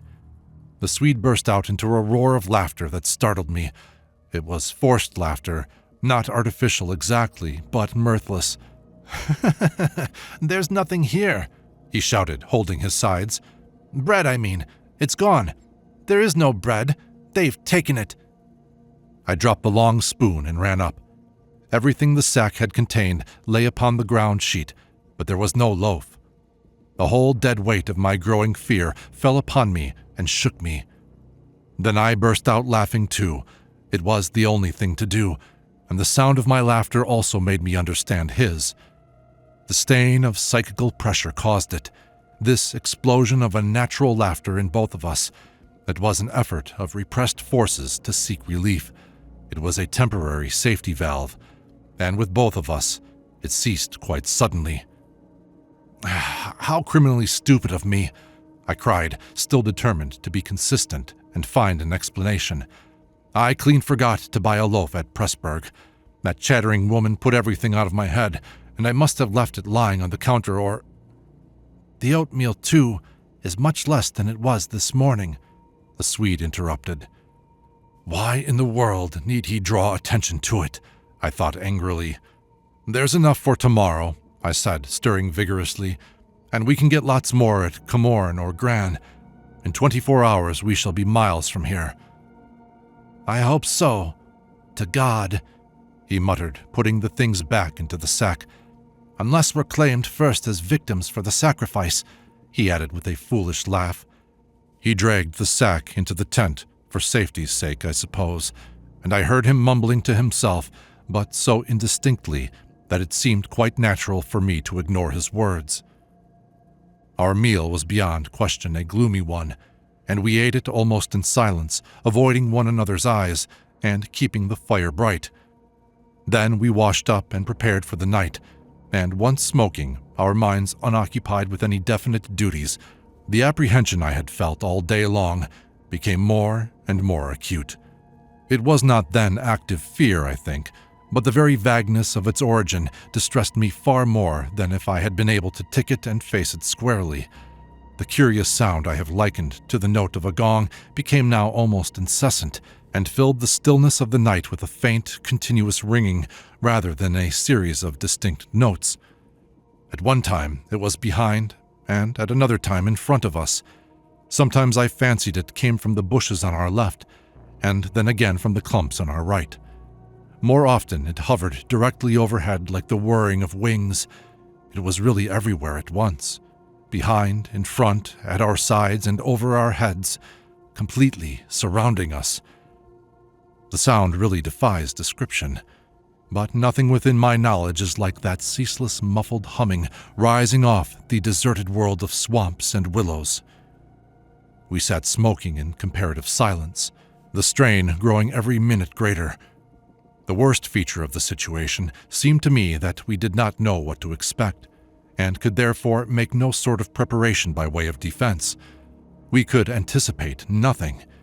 My explanations made in the sunshine, moreover, now came to haunt me with their foolish and wholly unsatisfactory nature. It was more and more clear to us that some kind of plain talk with my companion was inevitable, whether I liked it or not. After all, we had to spend the night together, and to sleep in the same tent side by side. I saw that I could not get along much longer without the support of his mind, and for that, of course, plain talk was imperative. As long as possible, however, I postponed this little climax and tried to ignore or laugh at the occasional sentences he flung into the emptiness. Some of these sentences, moreover, were confoundedly disquieting to me, coming as they did to corroborate much that I felt myself. Corroboration, too, which made it so much more convincing from a totally different point of view. He composed such curious sentences and hurled them at me in such an inconsequential sort of way, as though his main line of thought was secret to himself, and these fragments were mere bits he found it impossible to digest. He got rid of them by uttering them. Speech relieved him. It was like being sick. "There are things about us, I'm sure, that make for disorder, disintegration, destruction, our destruction," he said once, while the fire blazed between us. "We've strayed out of a safe line somewhere." And another time, when the gong sounds had come nearer, ringing much louder than before, and directly over our heads, he said, as though talking to himself, "I don't think a gramophone would show any record of that. The sound doesn't come to me by the ears at all. The vibrations reach me in another manner altogether, and seem to be within me, which is precisely how a fourth-dimensional sound might be supposed to make itself heard." I purposely made no reply to this, but I sat up a little closer to the fire and peered about me into the darkness. The clouds were massed all over the sky, and no trace of moonlight came through. Very still, too, everything was, so that the river and the frogs had things all their own way. "It has that about it," he went on, "which is utterly out of common experience. It is unknown. Only one thing describes it, really. It is a non-human sound. I mean a sound outside humanity." Having rid himself of this indigestible morsel, he lay quiet for a time, but he had so admirably expressed my own feeling that it was a relief to have the thought out, and to have confined it by the limitation of words from dangerous wandering to and fro in the mind. That solitude of that Danube camping place, can I ever forget it? The feeling of being utterly alone on an empty planet. My thoughts ran incessantly upon cities and the haunts of men. I would have given my soul, as the saying is, for the feel of those Bavarian villages we had passed through by the score, for the normal human commonplaces, peasants drinking beer, tables beneath the trees, hot sunshine, and a ruined castle on the rocks behind the red-roofed church. Even the tourists would have been welcome. Yet what I felt of dread was no ordinary ghostly fear. It was infinitely greater, stranger, and seemed to arise from some dim ancestral sense of terror more profoundly disturbing than anything I had known or dreamed of. We had strayed, as the Swede put it, into some region or some set of conditions where the risks were great, yet unintelligible to us, where the frontiers of some unknown world lay close about us. It was a spot held by the dwellers in some outer space, a sort of peephole whence they could spy upon the earth, themselves unseen, a point where the veil between had worn a little thin. As the final result of too long a sojourn here, we should be carried over the border and deprived of what we called our lives, yet by mental, not physical processes. In that sense, as he said, we should be the victims of our adventure, a sacrifice. It took us in different fashion, each according to the measure of his sensitiveness and powers of resistance. I translated it vaguely into a personification of the mightily disturbed elements, investing them with the horror of a deliberate and malefic purpose, resentful of our audacious intrusion into their breeding place, whereas my friend threw it into the unoriginal form at first of a trespass on some ancient shrine, some place where the old gods still held sway, where the emotional forces of former worshippers still clung, and the ancestral portion of him yielded to the old pagan spell. At any rate, here was a place unpolluted by men, kept clean by the winds from coarsening human influences, a place where spiritual agencies were within reach and aggressive. Never, before or since, have I been so attacked by the indescribable suggestions of a beyond region, of another scheme of life, another revolution not parallel to the human. And in the end, our minds would succumb under the weight of the awful spell, and we should be drawn across the frontier into their world. Small things testified to the amazing influence of the place, and now, in the silence round the fire, they allowed themselves to be noted by the mind. The very atmosphere had proved itself a magnifying medium to distort every indication. The otter rolling in the current, the hurrying boatmen making signs, the shifting willows, one and all had been robbed of its natural character and revealed in something of its other aspect, as it existed across the border to that other region. And this changed aspect, I felt, was now not merely to me, but to the race. The whole experience whose verge we touched was unknown to humanity at all. It was a new order of experience, and in the true sense of the word, unearthly. "It's the deliberate, calculating purpose that reduces one's courage to zero," the Swede said suddenly, as if he had been actually following my thoughts. "Otherwise, imagination might count for much. But the paddle, the canoe, the lessening food—" "Haven't I explained all that once?" I interrupted viciously. "You have," he answered dryly. "You have indeed." He made other remarks too, as usual, about what he called the plain determination to provide a victim, but having now arranged my thoughts better, I recognized that this was simply the cry of his frightened soul against the knowledge that he was being attacked in a vital part, and that he would be somehow taken or destroyed. The situation called for a courage and calmness of reasoning that neither of us could compass, and I have never before been so clearly conscious of two persons in me, the one that explained everything, and the other that laughed at such foolish explanations, yet was horribly afraid. Meanwhile, in the pitchy night, the fire died down, and the woodpile grew small. Neither of us moved to replenish the stock, and the darkness consequently came up very close to our faces. A few feet beyond the circle of firelight, it was inky black.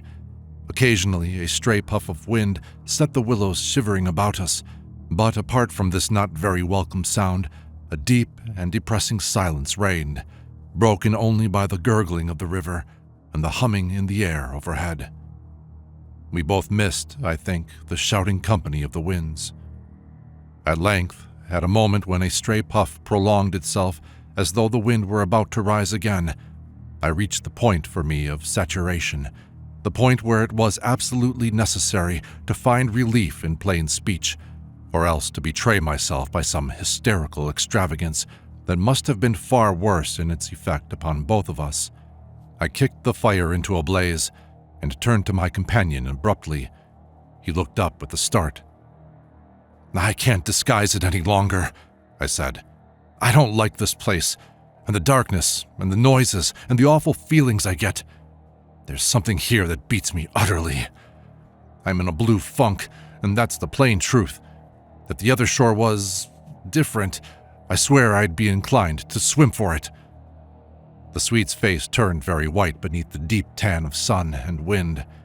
He stared straight at me and answered quietly, but his voice betrayed his huge excitement by its unnatural calmness. For the moment, at any rate, he was the strong man of the two. He was more phlegmatic, for one thing. "It's not a physical condition we can escape from by running away," he replied in the tone of a doctor diagnosing some grave disease. "We must sit tight and wait. There are forces close here that could kill a herd of elephants in a second as easily as you or I could squash a fly. Our only chance is to keep perfectly still. Our insignificance, perhaps, may save us." I put a dozen questions into my expression of face, but found no words. It was precisely like listening to an accurate description of a disease whose symptoms had puzzled me. I mean that so far, although aware of our disturbing presence, they have not found us, not located us, as the Americans say, he went on. They're blundering about like men hunting for a leak of gas. The paddle and the canoe and provisions prove that. I think they feel us, but cannot actually see us. We must keep our minds quiet. It's our minds they feel. We must control our thoughts, or it's all up with us. "Death, you mean?" I stammered, icy with the horror of his suggestion. "Worse, by far," he said. "Death, according to one's belief, means either annihilation or release from the limitations of the senses, but it involves no change of character. You don't suddenly alter just because the body's gone. But this means a radical alteration, a complete change, a horrible loss of oneself by substitution, far worse than death, and not even annihilation. We happen to have camped in a spot where their region touches ours, where the veil between has worn thin." Horrors. He was using my very own phrase, my actual words, so that they are aware of our being in their neighborhood. "But who are aware?" I asked. I forgot the shaking of the willows in the windless calm, the humming overhead, everything except that I was waiting for an answer that I dreaded more than I can possibly explain. He lowered his voice at once to reply, leaning forward a little over the fire, an indefinable change in his face that made me avoid his eyes and look down upon the ground. "All my life," he said, "I have been strangely, vividly conscious of another region, not far removed from our own world in one sense, yet wholly different in kind, where great things go on unceasingly, where immense and terrible personalities hurry by, intent on vast purposes, compared to which earthly affairs, the rise and fall of nations, the destinies of empires, the fate of armies and continents, are all as dust in the balance. Vast purposes, I mean, that deal directly with the soul, and not indirectly with mere expressions of the soul. I suggest just now," I began, seeking to stop him, feeling as though I was face to face with a madman, but he instantly overbore me with his torrent that had to come. "You think," he said, "it is the spirit of the elements, and I thought perhaps it was the old gods, but I tell you now, it is neither.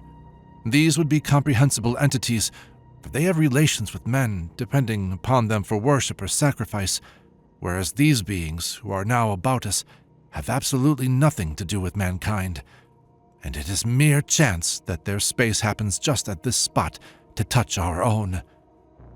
The mere conception, which his words somehow made so convincing as I listened to them there in the dark stillness of that lonely island, set me shaking a little all over. I found it impossible to control my movements. "And what do you propose?" I began again. "A sacrifice.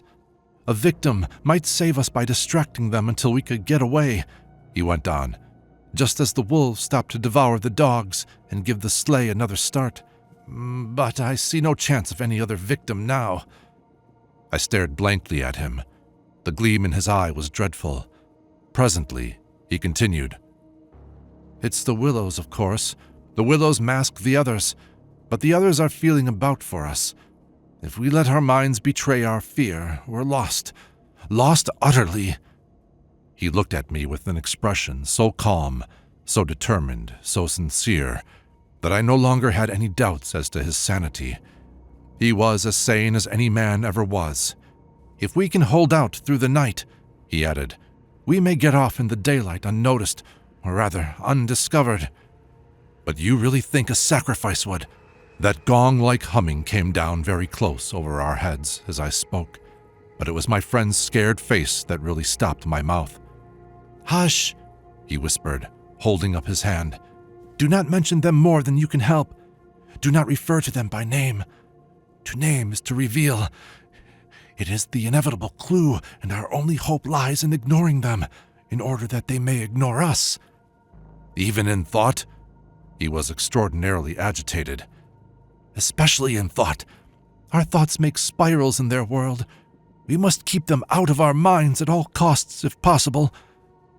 I raked the fire together to prevent the darkness having everything its own way. I never longed for the sun as I longed for it then in the awful blackness of that summer night. "Were you awake all last night?" he went on suddenly. "I slept badly a little after dawn," I replied evasively, trying to follow his instructions, which I knew instinctively were true. "But the wind, of course." "I know, but the wind won't account for all those noises." "Then you heard it too." "The multiplying countless little footsteps I heard," he said, adding after a moment's hesitation. "And that other sound." "You mean above the tent, and the pressing down upon us of something tremendous, gigantic?" He nodded significantly. "It was like the beginning of a sort of inner suffocation," I said. "Partly, yes. It seemed to me that the weight of the atmosphere had been altered, had increased enormously, so that we should have been crushed. And that," I went on, determined to have it all out, pointing upwards where the gong-like note hummed ceaselessly, rising and falling like wind. "What do you make of that?" "It's their sound," he whispered gravely. "It's the sound of their world, the humming in their region. The division here is so thin that it leaks through somehow. But if you listen carefully, you'll find it's not above so much as around us. It's in the willows. It's the willows themselves humming, because here the willows have been made symbols of the forces that are against us." I could not follow exactly what he meant by this, yet the thought and idea in my mind were beyond question the thought and idea in his. I realized what he realized, only with less power of analysis than his. It was on the tip of my tongue to tell him at last about my hallucination of the ascending figures and the moving bushes, when he suddenly thrust his face again close into mine across the firelight and began to speak in a very earnest whisper. He amazed me by his calmness and pluck, his apparent control of the situation. This man I had for years deemed unimaginative, stolid. "Now listen," he said. "The only thing for us to do is to go on as though nothing had happened, follow our usual habits, go to bed and so forth, pretend we feel nothing and notice nothing. It is a question wholly of the mind, and the less we think about them, the better our chance of escape. Above all, don't think, for what you think happens." "All right," I managed to reply, simply breathless with his words and the strangeness of it all. "All right, I'll try, but tell me one more thing first. Tell me what you make of those hollows in the ground all about us, those sand funnels."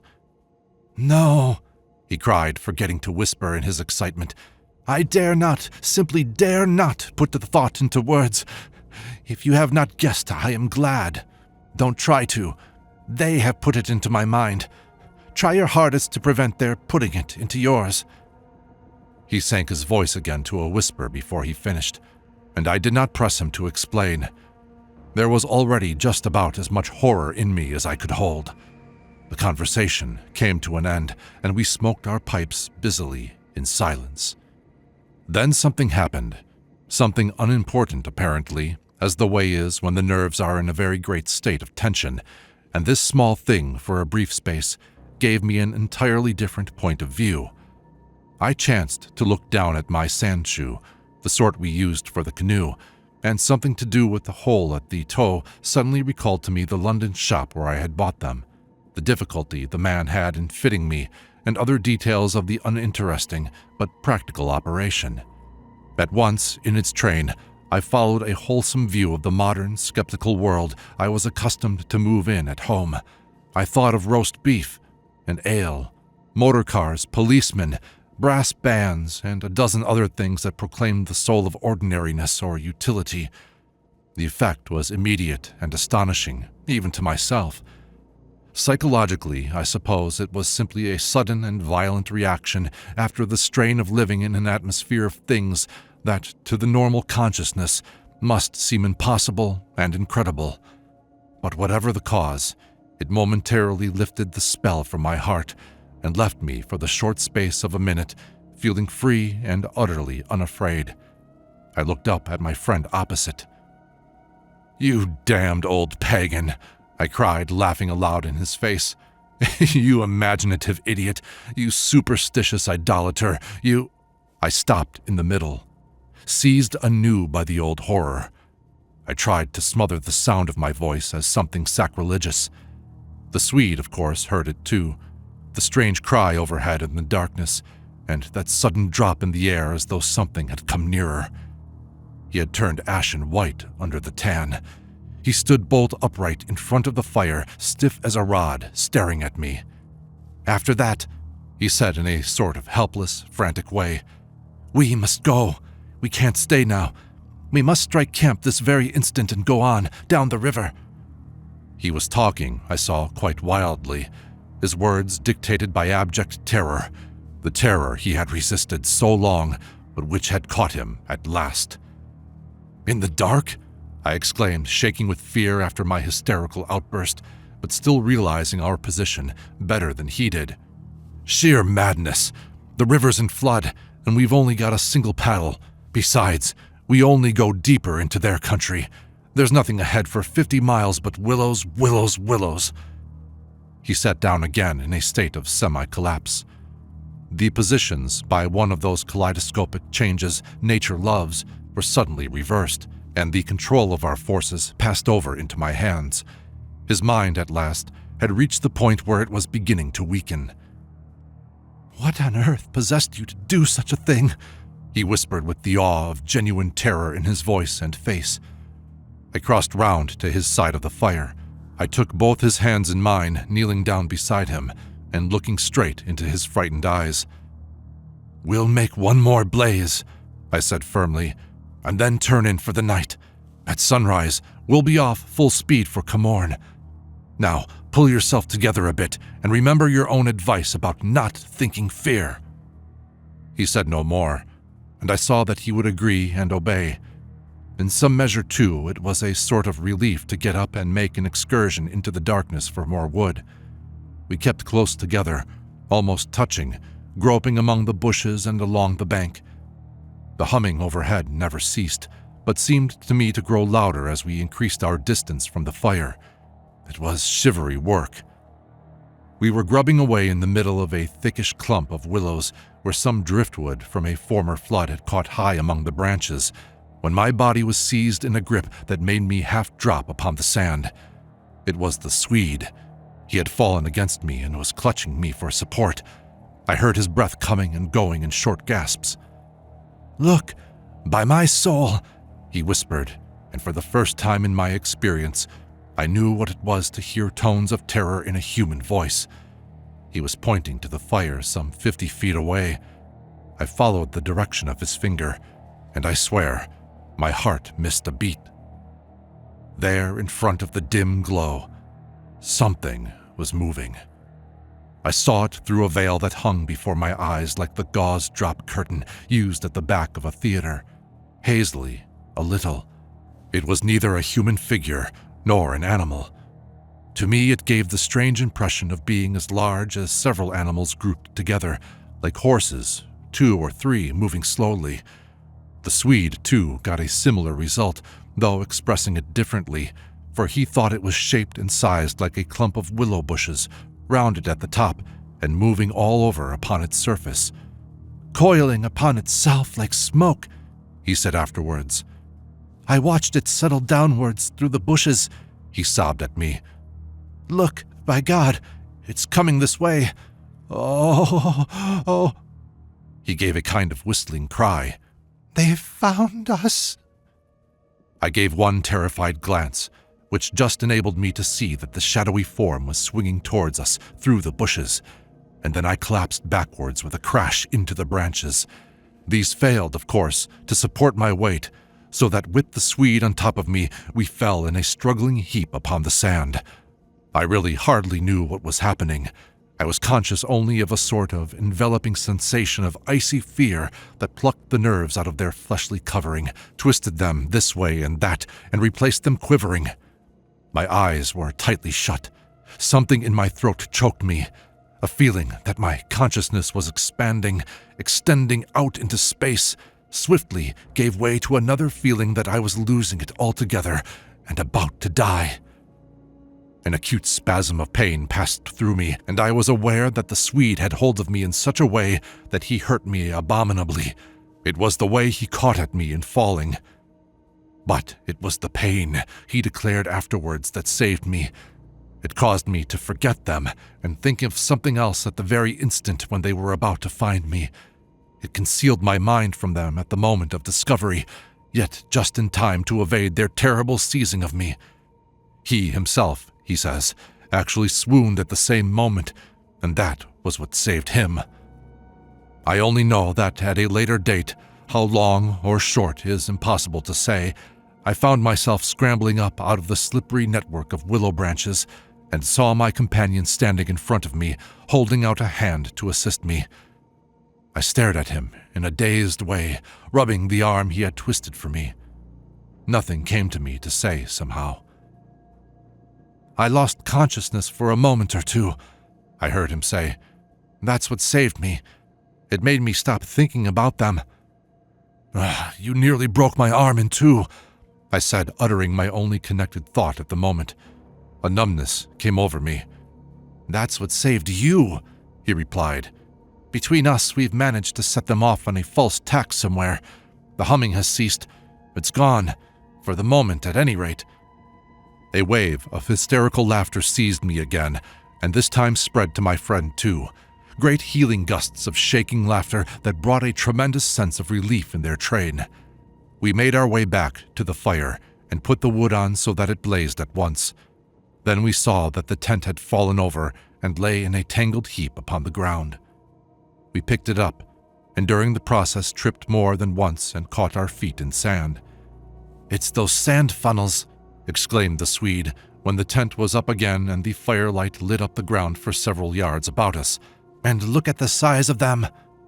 All around the tent and about the fireplace where we had seen the moving shadows, there were deep, funnel-shaped hollows in the sand, exactly similar to the ones we had already found over the island, only far bigger and deeper, beautifully formed and wide enough in some instances to admit the whole of my foot and leg. Neither of us said a word. We both knew that sleep was the safest thing we could do, and to bed we went accordingly without further delay, having first thrown sand on the fire and taken the provision sack and the paddle inside the tent with us. The canoe, too, we propped in such a way at the end of the tent that our feet touched it, and the least motion would disturb and wake us. In case of emergency, too, we again went to bed in our clothes, ready for a sudden start. 5. It was my firm intention to lie awake all night and watch, but the exhaustion of nerves and body decreed otherwise, and sleep after a while came over me with a welcome blanket of oblivion. The fact that my companion also slept quickened its approach. At first he fidgeted and constantly sat up, asking me if I heard this or heard that. He tossed about on his cork mattress and said the tent was moving and the river had risen over the point of the island, but each time I went out to look, I returned with the report that all was well, and finally he grew calmer and lay still. Then at length his breathing became regular, and I heard unmistakable sounds of snoring, the first and only time in my life when snoring has been a welcome and calming influence. This, I remember, was the last thought in my mind before dozing off. A difficulty in breathing woke me, and I found the blanket over my face. But something else besides the blanket was pressing upon me, and my first thought was that my companion had rolled off his mattress onto my own in his sleep. I called to him and sat up, and at the same moment it came to me that the tent was surrounded. That sound of multitudinous, soft pattering was again audible outside, filling the night with horror. I called again to him, louder than before. He did not answer, but I missed the sound of his snoring and also noticed that the flap of the tent was down. This was the unpardonable sin. I crawled out in the darkness to hook it back securely, and it was then, for the first time, I realized positively that the Swede was not here. He had gone. I dashed out in a mad run, seized by a dreadful agitation, and the moment I was out, I plunged into a sort of torrent of humming that surrounded me completely and came out of every quarter of the heavens at once. It was that same familiar humming, gone mad. A swarm of great, invisible bees might have been about me in the air. The sound seemed to thicken the very atmosphere, and I felt that my lungs worked with difficulty. But my friend was in danger, and I could not hesitate. The dawn was just about to break, and a faint whitish light spread upwards over the clouds from a thin strip of clear horizon. No wind stirred. I could just make out the bushes and river beyond, and the pale sandy patches. In my excitement, I ran frantically to and fro about the island, calling him by name, shouting at the top of my voice the first words that came into my head. But the willows smothered my voice, and the humming muffled it, so that the sound only traveled a few feet round me. I plunged among the bushes, tripping headlong, tumbling over roots and scraping my face as I tore this way and that among the preventing branches. Then, quite unexpectedly, I came out upon the island's point and saw a dark figure outlined between the water and the sky. It was the Swede, and already he had 1 foot in the river. A moment more and he would have taken the plunge. I threw myself upon him, flinging my arms about his waist and dragging him shorewards with all my strength. Of course, he struggled furiously, making a noise all the time just like that cursed humming, and using the most outlandish phrases in his anger about going inside to them and taking the way of the water and the wind, and God only knows what more besides, that I tried in vain to recall afterwards, but which turned me sick with horror and amazement as I listened. But in the end, I managed to get him into the comparative safety of the tent and flung him breathless and cursing upon the mattress, where I held him until the fit had passed. I think the suddenness with which it all went, and he grew calm, coinciding as it did with the equally abrupt cessation of the humming and pattering outside. I think this was almost the strangest part of the whole business, perhaps, for he had just opened his eyes and turned his tired face up to me so that the dawn threw a pale light upon it through the doorway, and said, for all the world, just like a frightened child, "My life, old man. It's my life I owe you. But it's all over now, anyhow. They've found a victim in our place." Then he dropped back upon his blankets and went to sleep literally under my eyes. He simply collapsed and began to snore again as healthily as though nothing had happened, and he had never tried to offer his own life as a sacrifice by drowning. And when the sunlight woke him 3 hours later, hours of ceaseless vigil for me, it became so clear to me that he remembered absolutely nothing of what he had attempted to do, that I deemed it wise to hold my peace and ask no dangerous questions. He woke naturally and easily, as I have said, when the sun was already high in a windless, hot sky, and he at once got up and set about the preparation of the fire for breakfast. I followed him anxiously at bathing, but he did not attempt to plunge in, merely dipping his head and making some remark about the extra coldness of the water. "River's falling at last," he said, "and I'm glad of it." "The humming has stopped, too," I said. He looked up at me quietly with his normal expression. Evidently, he remembered everything except his own attempt at suicide. "Everything has stopped," he said, "because—" He hesitated, but I knew some reference to that remark he had made just before he fainted was in his mind, and I was determined to know it. "Because they've found another victim?" I said, forcing a little laugh. "Exactly," he answered. "Exactly. I feel as positive of it as though I feel quite safe again. He finished. He began to look curiously about him. The sunlight lay in hot patches on the sand. There was no wind. The willows were motionless. He slowly rose to feet. "Come," he said. "I think if we look, we shall find it."